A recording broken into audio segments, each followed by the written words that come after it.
Good morning, everybody, and welcome to today's Sunday celebration. I hope you're all doing well and you've had a lovely time in this sunshine, and you've also had a lovely time back at school. We've got so much in store for you today, so sit back, relax, and we're going over to Lynn first with the story. Enjoy. Good morning, children. So following on from Barbara's story last week about the fall, and the week before we had the creation story, this week we're carrying on through the stories of the Bible, and we're going to have the story of Noah's Ark. And I'm sure most of you have heard this story. Long, long ago, when the world was still new, God saw that all was not well. Golden sun still warmed the days on earth, silver moonlight gilded the nights, and the hills, valleys, rivers and seas were as beautiful as the day God made them. But the world had changed. The people had become wicked. They fought one another, hurt one another, and made mischief. They had forgotten that God wanted them to be good. In fact, they had forgotten God completely. Seeing this made God so unhappy. He decided that something must be done. As God looked down on the world, his eyes fell upon one man, whose name was Noah. Noah was the only man on earth who remembered God. He worked hard every day, despite the fact that he was very old. His wife, his 3 sons, and his sons' wives all worked hard too.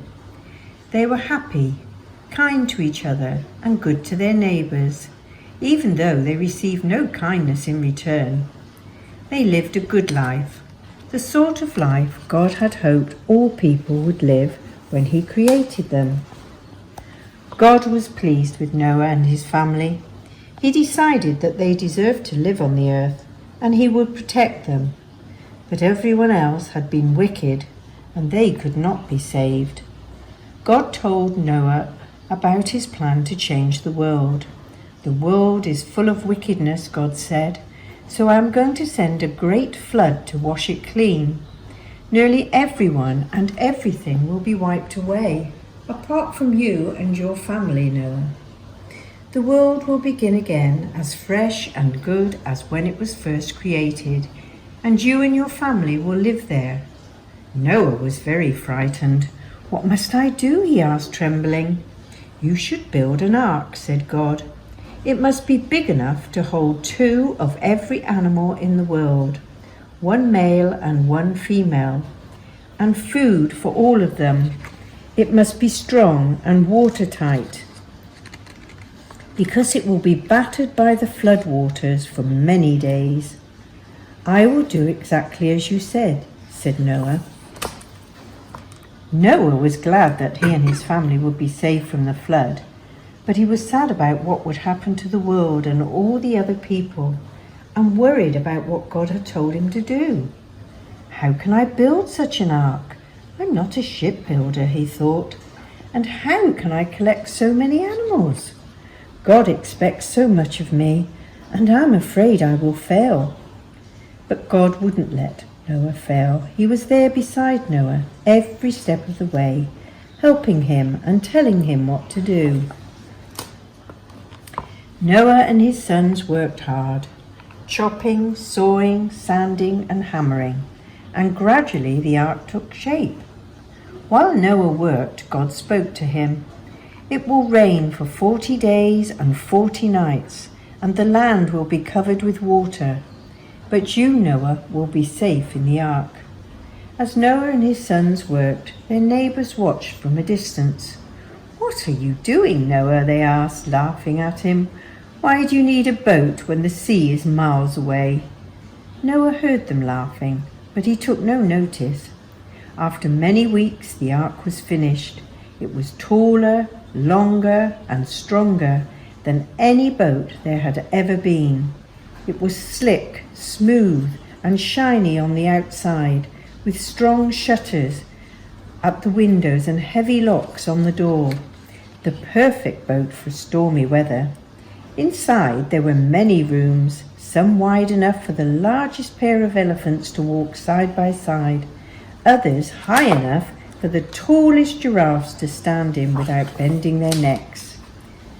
All of a sudden, the dark clouds started to appear in the sky, and thunder rumbled.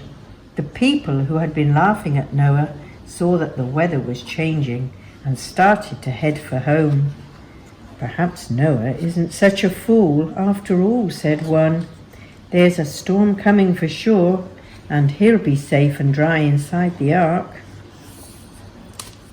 Noah began to gather the animals, male and female, of every creature that hopped, walked, crawled, or flew on the earth. There were cats, bats and rats, monkeys and donkeys, hooting owls and wolves that howled, big baboons and little raccoons, so many animals of all shapes and sizes. Noah and his sons led the animals up the gangplank and into the ark as the rain began to fall. "We don't have much time," thought Noah. The sky turned black and the rain fell harder. Noah's wife and his son and his sons' wives made sure all the animals were safely on board. Then they went into the ark. With one last glance at the world he loved, Noah went inside too and shut the heavy door behind him.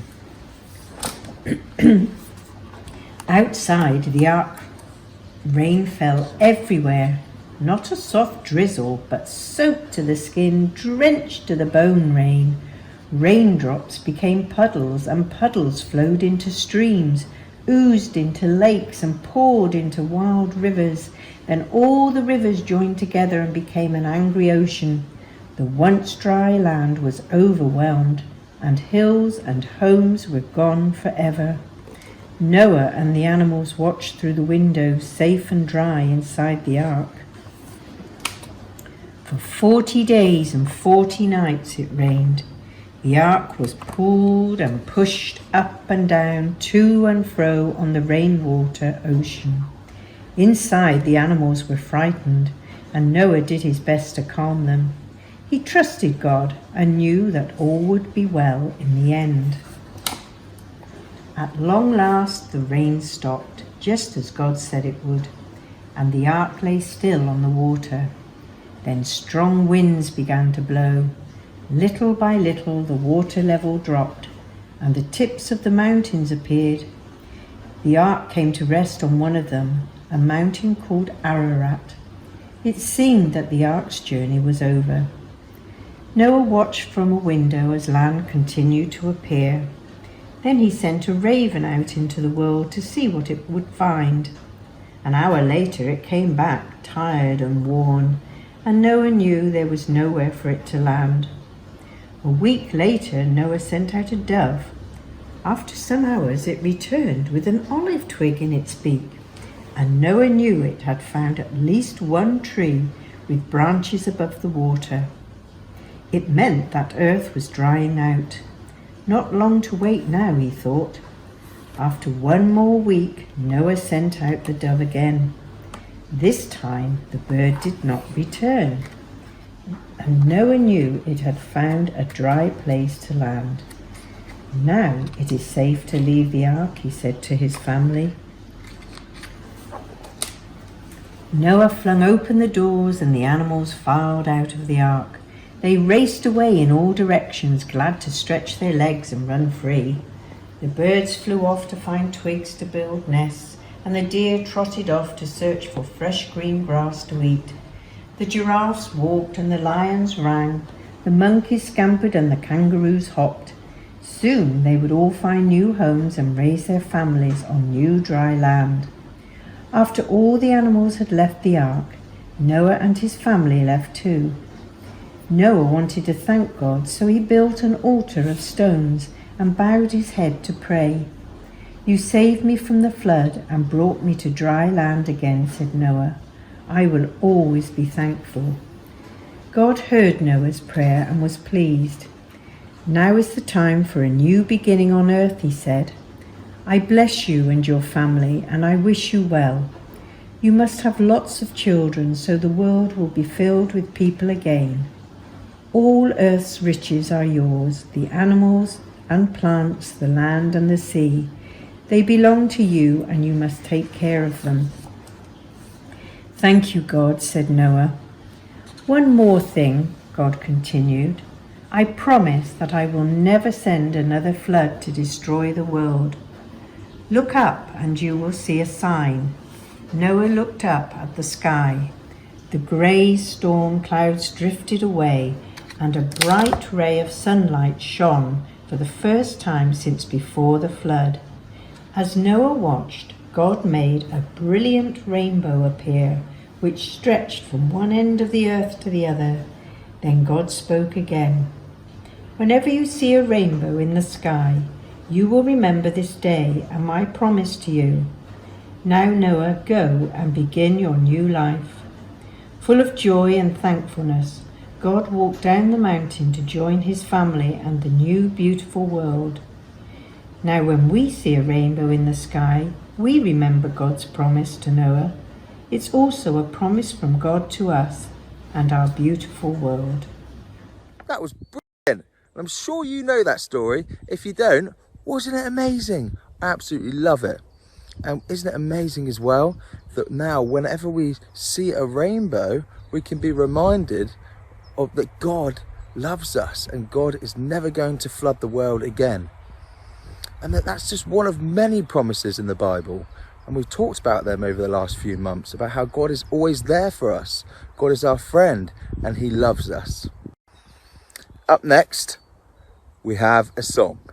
So come on, up on your feet, and let's do the actions together.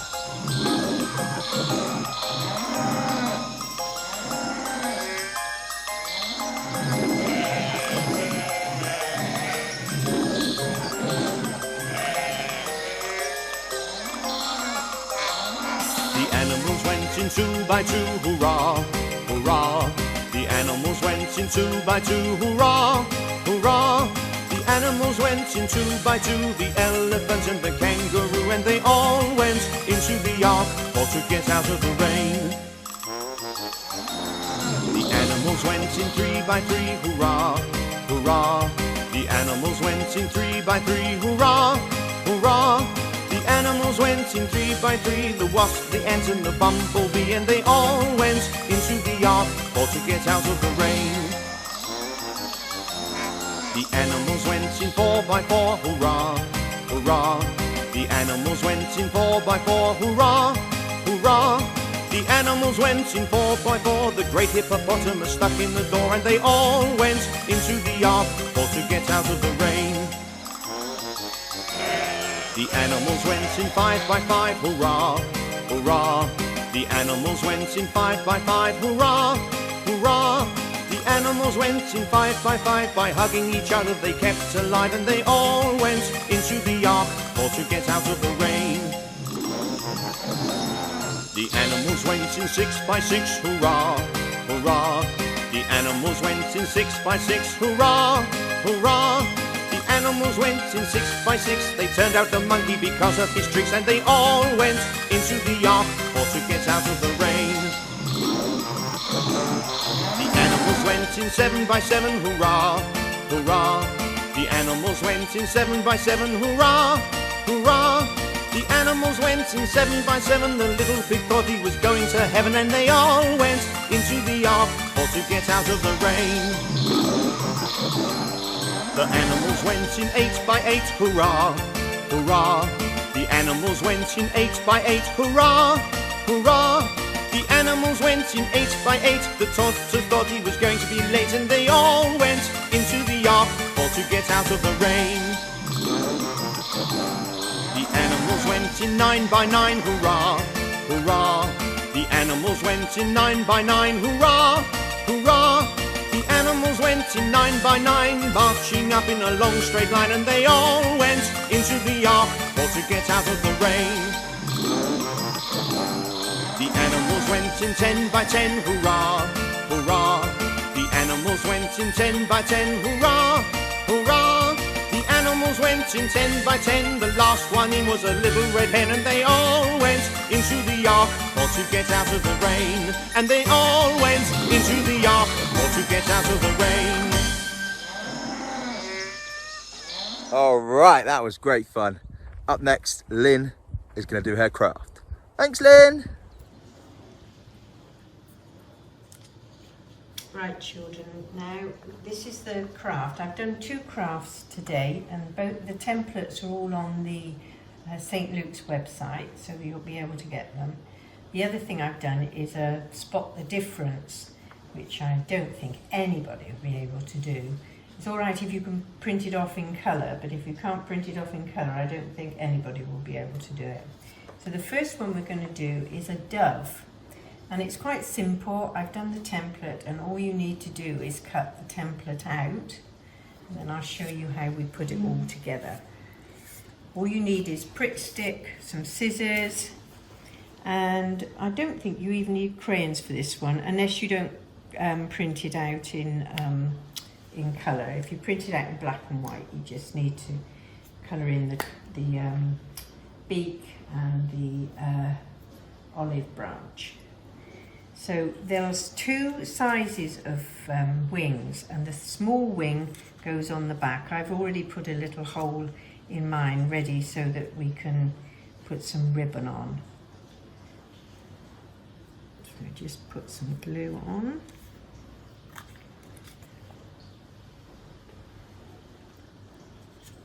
So the smaller one goes on the back, and then the other one goes on the front. So we've got to have him flying. Oops. Because it's Pritt Stick, we can give it a little wiggle. Oops, that's not quite good enough.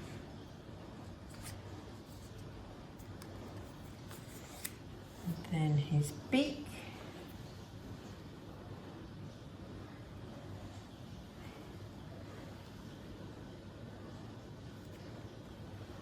Now I've got some googly eyes, but there is an eye on the thing, so you can use that one. Because not everybody has all these things in their craft store. And you might need a hand just cutting out the olive branch, because it is a bit tiny. We'll just pop that in his beak. Go. And then what I've done is make a small hole, and if you've got some ribbon or wool or string, it doesn't really matter. See if I can put it in now. I should have put it in at the beginning, I think. Never mind. It's fiddly. There we go.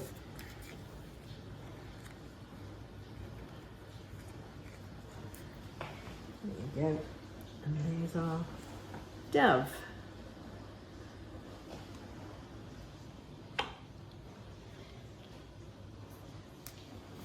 Right, the second craft I've done, because you don't have to do both, but I just thought I'd give you an alternative. There's templates again are on the website, and there's 2 sheets. This first one, or second one actually, is the rainbow shape, and I've done it almost in the shape of a boat, and then I've lined it up so that you can add in the colours of the rainbow. And then this one is you cut out the cloud, and this tells you about God is faithful and he keeps his promises. And these are streamers, so again I've done it so that you can just cut them out to make it simple. Whoops. And then I've already cut mine out to save time. So it's quite easy, so you just put them in line of the colours. Make sure I do it right. And I've just done these with crayons, and I think most of you will have crayons. I'll just finish this last one. Oops. See if I can get the right colour now. Ah, it's over here. So just finish it. I've done these twistable ones, they're so good for the little ones. So just finish the colouring. It's not on here because it's got bubbles. pretty pattern there.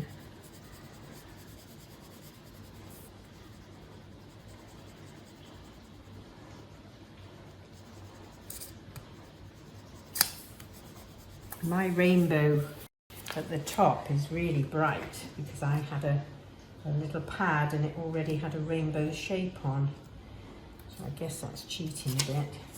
And then we just stick the cloud on, but also you can colour in all of the letters. There's one more, there's 7 colours in the rainbow. I think there's 8 letters in Faithful, but it doesn't matter. You can start red at the start and red at the end. And then you just stick this on the boat shape.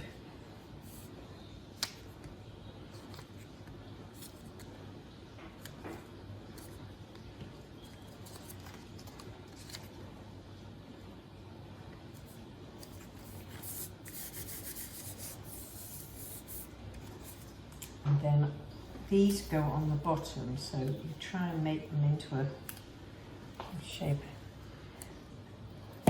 again.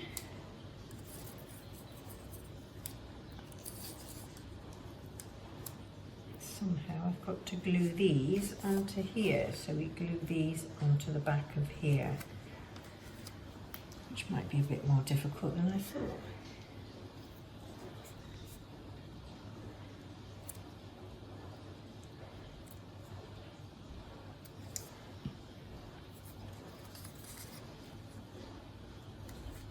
Make sure I've got enough room.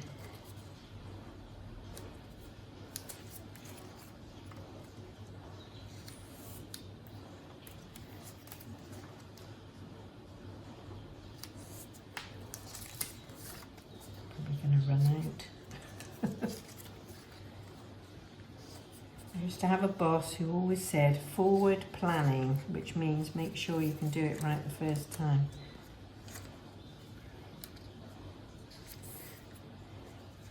But as I always say to you, none of us are professionals. We're all learning as we go. Oh, I think I've got them in the wrong order now. Oh dear. Not doing very well today, am I? There we go.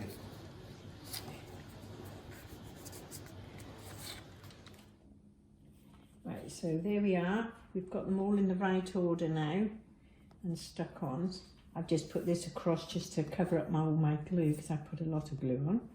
And then again, make a hole punch at the top and thread your ribbon, the same as we did for the dove. You can hang that on your window or somewhere else just to remind you of God's promises. If it's in a place where the wind's blowing, it's quite pretty. So that's both the crafts. And as I say, there is also a Spot the Difference on the website, but oh, that's the answers. I won't show you that one. And so you've got to see the differences between the 2 pictures. There's 11, and if you can find all 11 and let Dan know, you never know, you might get a prize. Anyway, I hope you enjoy it. God bless. That was brilliant. What an amazing craft. Up next, Eleanor and Annabelle are going to be saying our prayers this morning. Thanks, guys. 1, 2, 3. Dear Father God, thank you for all your promises and for our beautiful world that you have made, with all the different animals, birds, fishes and plants. Please help us to take care of it, and every time we see a rainbow, and remember how amazing and beautiful you are. Thank you for loving us, amen. Wow, that was lovely. What a beautiful prayer. And that's about it from us today at Sunday Celebration. We look forward to seeing you next week, and have a lovely week. Enjoy your time at school, and hopefully we get some more weather like this. God bless. See you later.